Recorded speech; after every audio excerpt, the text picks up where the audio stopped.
The call came on December 18th, while I was in a board meeting discussing our Q4 projections. I let it go to voicemail.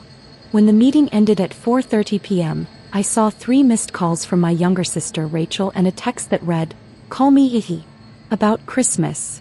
I stepped into my corner office, 14th floor of Boston Medical Center's research tower, and called back. "Finally," Rachel answered, irritation sharp in her voice. "I've been trying to reach you for hours." "I was in a board meeting." "What's going on?" "It's about Christmas Eve. Mom and Dad's annual party." She paused. "We need you to skip it this year." I set down my coffee. "Excuse me. Look, don't make this a big thing. It's just, my boyfriend is coming. Dr. Marcus Chin. He's a cardiothoracic surgeon at Mass General and he's kind of a big deal. He's being considered for department head. And I've told him about our family. About how successful we all are. Dad's accounting firm, Mom's interior design business, me working in pharmaceutical sales." She trailed off. "But not about me. Natalie, come on. You know how it is. You're 34, still single, living in that tiny apartment, working some hospital job we don't really understand. Marcus comes from a family of doctors and academics. If he meets you and realizes you're, well, struggling, it's going to raise questions about our family." I looked at the wall across from my desk. At the framed Fortune magazine cover, "The Future of Healthcare Technology. Meet Dr. Natalie Morrison, 32, whose AI platform is saving lives." At the Incorporated magazine, Innovator of the Year Award. At my credentials: MD from Johns Hopkins, MBA from Wharton, PhD in biomedical engineering from MIT. "What exactly did you tell Marcus about me?" I asked quietly. "I said you work at a hospital in an administrative role. Which is technically true, right? You do work at BMC. Rachel. Please, Nat. This is important to me. Marcus is the one. I can feel it. His family is hosting us for New Year's and I need everything to be perfect before then. Having you at Christmas with Mom asking you those pitying questions about your job and Dad making awkward comments about you still renting, it would ruin the image I've built." I heard rustling on the line, then my mother's voice joined. "Natalie, honey," Rachel put me on speaker. "Your father's here too." "Great." Mom's tone turned pleading. "Sweetheart, we're not trying to hurt you. We just want Rachel to have her moment. You understand, don't you? She's finally found someone wonderful and we don't want anything to complicate things." "By anything, you mean me." "That's not what we're saying," Dad interjected. "We're just thinking about first impressions. Marcus is very accomplished and Rachel wants to present our family in the best light. Maybe it's better if you sit this one out just this year. We'll do something special together after the holidays, just the 4 of us." I closed my eyes. "So you're all agreeing that I'm too embarrassing to attend my own family's Christmas?" "Don't be dramatic," Rachel snapped. "We're trying to be practical. You've always been the sensitive one, making everything about you." I said okay. Silence. You're okay with this?" Mom sounded surprised. "You've made your position clear. I won't attend Christmas Eve. Is there anything else?" "Well, so, thank you for understanding, sweetheart. We'll make it up to you, I promise." I hung up without responding. My assistant David knocked and poked his head in. "Dr. Morrison?" Dr. Chin from Mass General just confirmed his consultation appointment for the 27th. He's evaluating our cardiac monitoring AI for his department. I looked up sharply. "Dr. Marcus Chin? Cardiothoracic surgery." David checked his tablet. "That's him. Apparently he heard about our platform at the American Heart Association conference and wants to see a demo. The chief specifically requested you handle this one personally. Says Chin could bring the entire Mass General cardiac program into our client base." My hands were steady as I opened my calendar. "What time?" 2 p.m. on December 27th. "I've blocked your afternoon." "Perfect. Thank you, David." After he left, I pulled up Dr. Marcus Chen's profile. Harvard Medical School, top of his class. Cardiothoracic surgery residency at Johns Hopkins. Published extensively on minimally invasive cardiac procedures. Currently being considered for chief of cardiothoracic surgery at Mass General at age 37. Impressive credentials. He had no idea he was dating the sister of the woman whose technology he was coming to evaluate. The woman his girlfriend had deemed too embarrassing to meet. Growing up, I was always the weird one. Rachel was 2 years younger, bubbly and social. The daughter who brought home cheerleading trophies and prom queen crowns. She'd majored in communications, went into pharmaceutical sales, made a comfortable living, and lived in a trendy apartment in Cambridge that our parents helped her afford. I'd been the awkward kid who spent weekends in the library, who got a full scholarship to MIT at 16, who graduated with a triple major at 19. While Rachel was pledging sororities, I was publishing research papers. While she was dating football players, I was in medical school. My parents had never quite known what to do with me. "You're so serious all the time," Mom would say. "Can't you just relax and enjoy life like your sister?" Dad's version: "Not everyone needs 3 degrees, Natalie. Sometimes you need to know when enough is enough." I'd completed my MD at Johns Hopkins at 24. Then a PhD in biomedical engineering at MIT. Then an MBA at Wharton while working as a trauma surgeon at Boston Medical Center. At 28, I'd burned out completely. I'd been in the ER for 36 hours straight when I lost a patient. A 15-year-old girl with an undetected cardiac arrhythmia. Her EKG had looked normal. By the time we realized something was wrong, it was too late. I'd sat in the break room at 4 a.m. staring at her chart thinking, there has to be a better way. That's when I started building CareLink AI. The concept was simple. An artificial intelligence platform that continuously monitored patient vitals, recognized subtle patterns that humans missed, and predicted complications before they became catastrophic. The execution was brutally complex. Algorithms, machine learning, clinical trials, FDA approval, hospital integration. I'd used my savings, $400,000 from surgical work and smart investments, to build the first prototype. 18 months later, we had our first client, a small community hospital in Vermont. Within 3 years, we had 60 hospitals across 12 states. Within 5 years, we'd prevented over 2,400 documented patient deaths. Last year's revenue, $180 million. Current company valuation, $3.2 billion. I own 68% of it. Forbes had called me the surgeon who's saving more lives outside the OR than she ever could inside it. Fortune had profiled our AI platform as the future of preventive healthcare. The New England Journal of Medicine had published our outcomes data showing a 34% reduction in unexpected patient mortality at hospitals using our system. My family had no idea. When they asked about my work, I said, I work in healthcare technology at BMC, and changed the subject. When they saw my modest 2-bedroom apartment in Jamaica Plain, I didn't mention the $6.2 million penthouse I owned in Back Bay as an investment. When they assumed I was struggling financially, I didn't correct them. I wasn't hiding out of shame. I was conducting an experiment. Would they value me without the validation of success? Would they treat me with respect when they thought I was ordinary? The answer apparently was no. The week after Rachel's call, I threw myself into preparing for the Marcus Chen consultation. He's bringing his department head and 2 attending physicians, David informed me during our prep meeting. They want to see live demos, case studies, and integration timelines. Mass General would be our biggest client to date. 43 surgeons, 200 residents, nearly 1,000 beds. What's Chen's specific interest?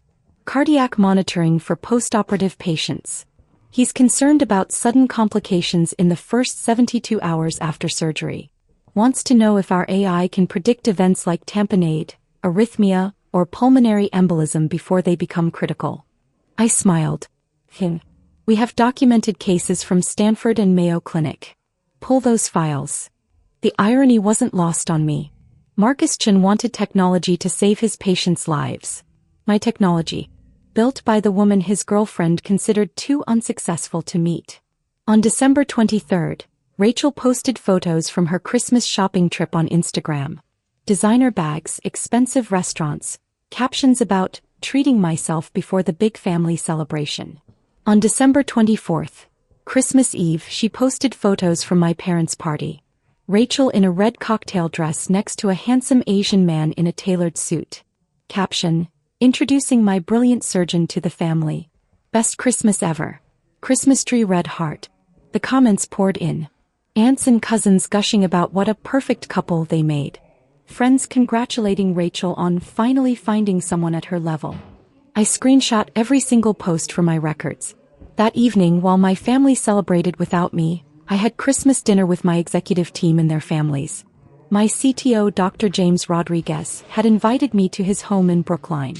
His wife made arroz con pollo. His 3 kids showed me their science fair projects.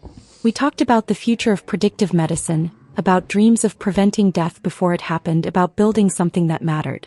It was the best Christmas I'd had in years. December 27th arrived cold and bright.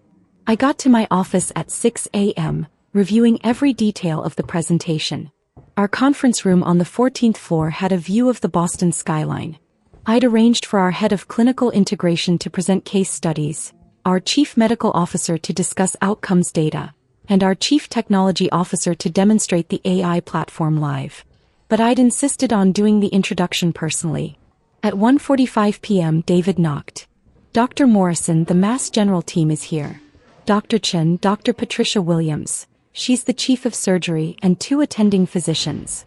Send them to conference room A. I'll meet them there in 5 minutes. I straightened my white coat, checked that my credentials were visible on the wall, MD, PhD, MBA, and walked to the conference room. Through the glass wall I could see them. Dr. Williams, a distinguished woman in her 60s. 2 younger attendings both taking notes. And Marcus Chen, tall and confident in scrubs and a white coat, gesturing animatedly as he explained something. He looked exactly like his photos. Handsome, polished, the kind of person who'd never been told no. I pushed open the door. Good afternoon. I'm Dr. Natalie Morrison, founder and CEO of CareLink AI. Welcome to Boston Medical Center. Dr. Williams stood immediately, extending her hand. Dr. Morrison, it's an honor. I've been following your work for 2 years. The mortality reduction data from your Stanford trial was extraordinary. Thank you. We're excited to discuss how CareLink could benefit Mass General's patients. I shook hands with the 2 attendings, then turned to Marcus. He was staring at me, hand extended, his expression polite but slightly puzzled. Dr. Chen, I said, gripping his hand firmly. Welcome. I understand you're particularly interested in postoperative cardiac monitoring. Yes. Thank you for meeting with us, Dr. Morrison.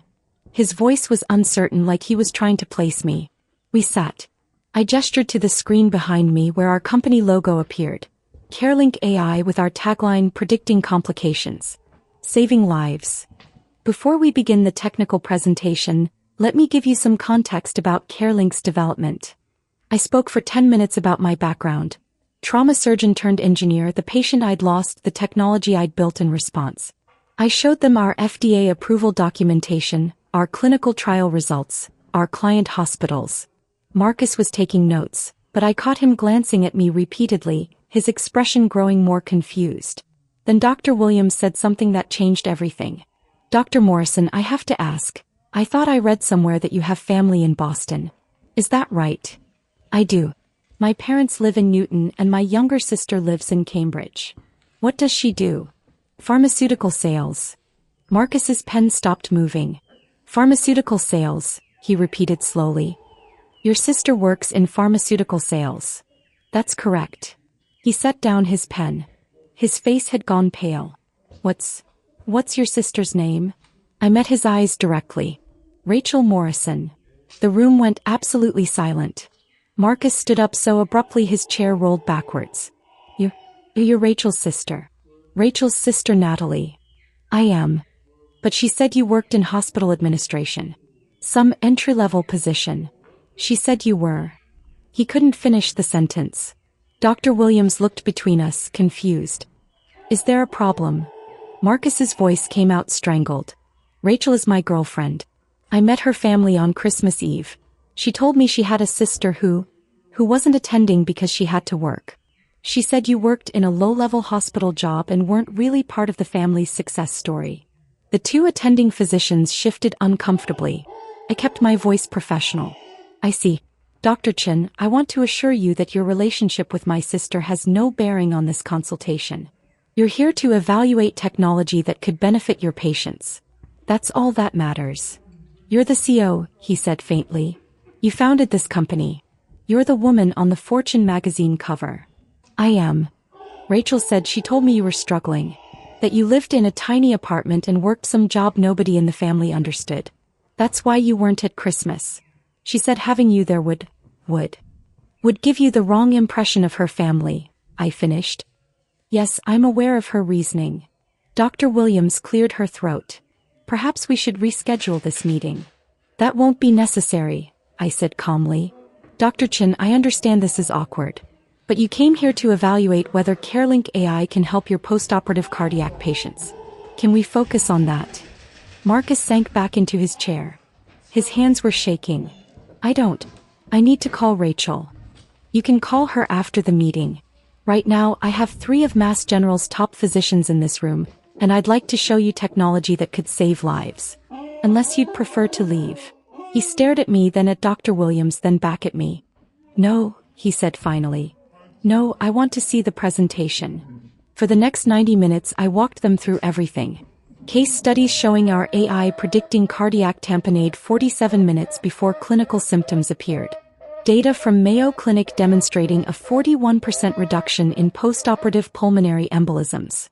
Live demonstrations of our platform identifying subtle arrhythmias that wouldn't be caught until the next scheduled EKG. Marcus asked sharp, intelligent questions. He was a good doctor, I could see that. He cared about his patients, understood the technology, recognized its potential. But every few minutes, his eyes would drift to the wall behind me, where the Fortune magazine cover hung in a frame. My face, younger but unmistakable, with the headline, Healthcare Tech CEO of the Year, the surgeon who built an AI to save lives. When the presentation ended, Dr. Williams was beaming. This is exactly what we need. Dr. Morrison, I'd like to move forward with a pilot program immediately. 40 beds in our cardiac ICU 3-month trial, with the goal of full integration if outcomes match your data. We can have a proposal to you by Friday. Excellent. She stood, shaking my hand warmly. This has been one of the most impressive presentations I've seen. Your parents must be incredibly proud. The room temperature dropped 10 degrees. I smiled politely. I'm sure they would be if they knew what I did for a living. Dr. Williams blinked. They don't know. It's complicated. Family dynamics often are. I turned to Marcus. Dr. Chen, thank you for bringing this opportunity to us. I look forward to working with Mass General. He stood, his face a mixture of shock, shame, and something else I couldn't identify. Dr. Morrison, could we speak privately? Just for a moment. I glanced at Dr. Williams. She nodded and ushered the other attendings out, murmuring about giving us a moment. When the door closed, Marcus turned to me, his composure cracking. I need to understand what's happening. Rachel specifically told me you weren't at Christmas because you'd be embarrassed. That you worked some low-level job and she was protecting you from meeting me because my family is accomplished, and it would make you feel bad about yourself. Is that what she told you? Yes. And now I find out you're a Fortune 500 CEO with 3 degrees and a company worth billions? That you've saved thousands of lives? What the hell is going on? I leaned against my desk. Marcus, what's going on is that my sister decided I was an embarrassment to her. That having you meet me would ruin the image she'd built of our family being successful. She asked me to skip Christmas and I agreed. But you're more successful than anyone in your family. I'm aware. Then why didn't you tell her? Why didn't you tell any of them? I met his eyes. Because I wanted to see if they'd value me without the success. If they'd treat me with basic decency when they thought I was ordinary. And they showed me they wouldn't. Marcus sank into a chair. Oh my God. For the record, Marcus, I don't hold this against you. You trusted your girlfriend's description of her family. That's reasonable. But you should probably ask yourself why she felt the need to lie about her own sister. His phone started buzzing. He pulled it out. It's Rachel. She's calling over and over. You should answer. I'm sure she's seen the Mass General calendar and realized where you are right now. He stared at his phone, then at me. What should I tell her? The truth. That you met her sister. That her sister is not what she described. And that you have some serious questions about why she lied to you. She's going to lose her mind. Probably. He stood, running his hands through his hair. Dr. Morrison. Natalie. I don't know what to say. I'm sorry. I should have questioned why you weren't at Christmas. I should have insisted on meeting you. I let Rachel control the narrative and that was wrong. Marcus, you seem like a good man and a good doctor. But you're dating someone who asked me to skip a family holiday because my existence would damage her image. That's something you need to think about. He nodded slowly. I will. And regardless of what happens with Rachel, I meant what I said in there. Your technology is incredible. Mass General needs this. Then we'll work together professionally. What happens with my family is irrelevant. He left, phone still buzzing in his hand. I made it exactly 40 minutes before my own phone exploded. Rachel's name flashed across the screen. I let it ring through to voicemail. She called again immediately. Then again. On the fourth call I answered. What did you do? Her scream was so loud I had to pull the phone away from my ear. Hello, Rachel. Don't hello, Rachel to me. Marcus just left your office completely freaked out. He's saying you're some CEO? That you founded a company? That you're on magazine covers? What the hell is happening? Marcus came to evaluate my company's AI platform for Mass General. It was a productive meeting. Your company? Natalie, stop playing games. You work in hospital administration. No, Rachel. I founded and run a healthcare technology company. We provide AI-powered patient monitoring to hospitals. Current annual revenue is $180 million. We employ 312 people. Last month, Goldman Sachs valued us at $3.2 billion. Silence. Then, that's not possible. You live in a crappy apartment. You never have money. You work some boring hospital job. I live in a 2-bedroom apartment in Jamaica Plain because I like the neighborhood. I also own a penthouse in Back Bay worth $6.2 million. I never have money around you because I've watched you borrow from mom and dad for years and never pay it back. And I do work at a hospital, Boston Medical Center, where my company is headquartered. You're lying. I'm not. Google Natalie Morrison Carelink AI and see for yourself. I heard typing, then a sharp intake of breath. Oh my God. It's true. There are articles. Forbes, Fortune. You're on a magazine cover. Several, actually. Why didn't you tell us? Her voice had shifted from anger to something closer to panic. You never asked, Rachel. You decided I was a failure and treated me accordingly. I let you because I wanted to see how you'd treat me when you thought I wasn't successful. That's insane. That's manipulative. Is it? Tell me, Rachel, if you'd known I ran a multi-billion-dollar company, would you have uninvited me from Christmas? Silence. That's what I thought. You sabotaged my relationship. You deliberately met with Marcus to humiliate me. Marcus requested a consultation 6 weeks ago, long before I knew he was your boyfriend. I had no idea who he was until his name appeared on my calendar. Unlike you, I don't structure my professional life around family drama. He's furious with me. He's questioning everything I told him about our family. Maybe you shouldn't have lied to him. I didn't lie. I presented things in a certain way. You do work at a hospital. You do live in a modest apartment. Those aren't lies. You told him I was too embarrassing to meet. That having me at Christmas would give him the wrong impression of our family.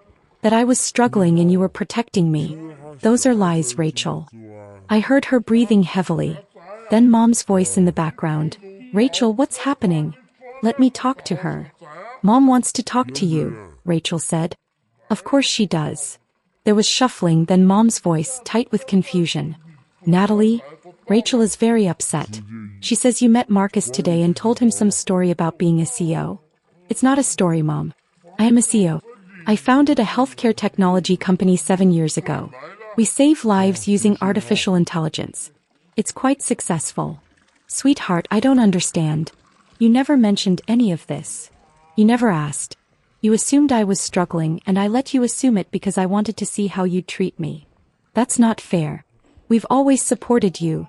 You uninvited me from Christmas because Rachel thought I'd embarrass her boyfriend. You chose her image over my inclusion in my own family. That's not support, Mom. We were trying to help Rachel make a good impression. By hiding me. By presenting your family as successful while excluding the daughter who actually built something. How exactly is that helping anyone? Dad's voice joined in. Natalie, your mother and I are very confused. Rachel showed us these articles about you. They say you're worth billions. Is that true?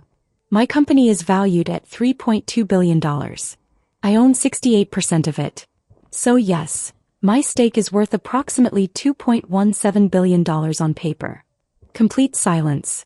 Then Dad, $2 billion. Approximately. And you never thought to mention this to your family? I mentioned it repeatedly, Dad. I told you I was working in healthcare technology. I told you I was building something important. You told me I had too many degrees, that I needed to relax like Rachel, that I was too serious. You decided I was the family failure without ever asking what I'd actually built. We didn't decide you were a failure. You excluded me from Christmas, Dad. Rachel explicitly said having me meet her boyfriend would give the wrong impression because I was struggling. You and Mom agreed. That's deciding I'm a failure. Mom's voice cracked. We made a mistake. Yes, you did. Can we fix this? Dad asked. Can you come to dinner? We need to talk about this properly. Why? So you can celebrate now that you know I'm successful? So you can tell your friends your daughter is a billionaire? Where was this interest when you thought I was ordinary? That's not fair, Rachel interjected, her voice venomous. You're punishing us for trying to protect my relationship. I'm not punishing anyone, Rachel. I'm running my company. Marcus came to evaluate my technology because he wants to save his patients' lives. The fact that it's inconvenient for you is irrelevant. He's talking about breaking up with me. He says he can't trust someone who lied about their own sister. Then maybe you shouldn't have lied about your own sister. I hate you. The line went dead. 2 minutes later, my phone buzzed with a text from Marcus. I'm sorry about Rachel. For what it's worth, I told her we're done. I can't be with someone who treats family that way.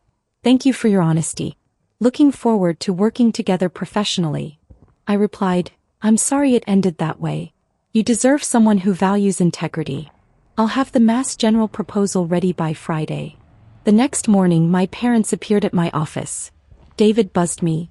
Dr. Morrison, there's a Mr. and Mrs. Morrison here to see you. They don't have an appointment, but they're insisting it's urgent.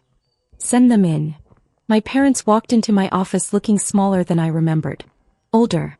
Mom's eyes were red from crying. Dad's face was gray with stress. They both stopped when they saw the space. The harbor view. The awards on the wall. The Fortune cover. The credentials. Natalie, Mom whispered. This is really your office? It is. Dad walked to the wall reading my degrees out loud. Doctor of Medicine, Johns Hopkins. PhD in Biomedical Engineering, MIT. MBA, Wharton. He turned to me.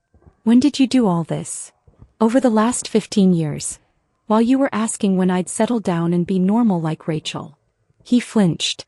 Mom sat down uninvited. Marcus broke up with Rachel last night. She's devastated. I'm sorry to hear that. Are you? Mom's voice turned sharp. You don't sound sorry. You sound satisfied. I'm sorry Rachel is hurt. I'm not sorry that Marcus realized she lied to him. Those are two different things. She didn't lie. Dad protested. She just didn't have all the information. She had 12 years to ask for information. He chose not to. She chose to assume I was struggling and to treat me accordingly. I leaned back in my chair. Did you come here for a reason? I have a meeting in 20 minutes. We came to apologize, Mom said quietly. We were wrong. About Christmas. About how we've treated you. About everything. Okay. That's it. What do you want me to say, Mom? Thank you for apologizing after you found out I'm successful? Thank you for valuing me now that I'm someone important. That's not fair. Dad's voice rose. We always valued you. You excluded me from a family holiday because Rachel thought I'd embarrass her. You told me to skip Christmas so I wouldn't give her boyfriend the wrong impression. Those are your exact words. I stood up. You valued the idea of a successful family more than you valued me as a person. We made a mistake, Mom pleaded. Can't you forgive us? Eventually, maybe. But not today. Not when you're only here because you found out I'm worth billions. If Marcus hadn't walked into this office, if he hadn't told Rachel who I really am, you'd still think I was the family failure. You'd still be planning future holidays without me to protect Rachel's image. Dad's shoulders sagged. What can we do to fix this? Figure out whether you want a relationship with me as I actually am, or whether you only want a relationship with the successful version that makes you look good. I checked my watch. Now if you'll excuse me, I have work to do. Natalie. David will show you out. They left without another word. That afternoon I got a text from Rachel. I hope you're happy.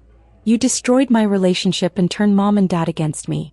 You've always been jealous of me being the favorite, and now you're using your money to punish us all. I didn't respond. 3 days later, Mass General signed a $24 million pilot program contract. Dr. Williams sent a personal note. Dr. Morrison, thank you for your professionalism during what must have been an incredibly awkward situation. Your integrity speaks volumes. Looking forward to saving lives together. New Year's Eve arrived quietly.